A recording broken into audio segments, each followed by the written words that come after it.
Have you ever gone through the storms of life and yet experienced inner peace that's hard to describe in words? I have. Paul talks about this kind of peace in Philippians chapter 4 verse 7.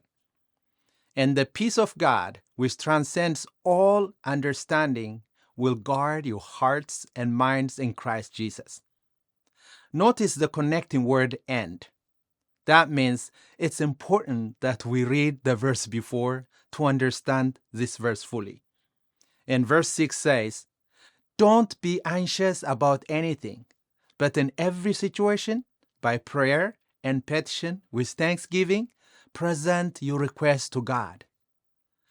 Paul tells us that a life that trusts God in everything and in every situation experiences God's supernatural peace. And this peace that God gives is not like the peace the world gives.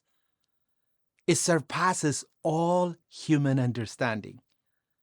God uses His peace to guard our hearts and minds from negative thoughts that often causes us to be anxious about everything.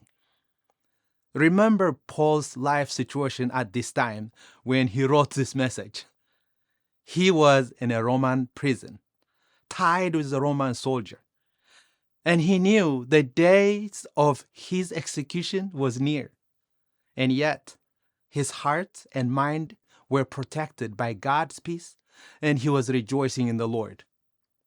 Whatever life situation or circumstances you encounter today, choose to approach the throne of grace in prayer with a thankful heart, and God's peace will guard your hearts and minds in Christ Jesus.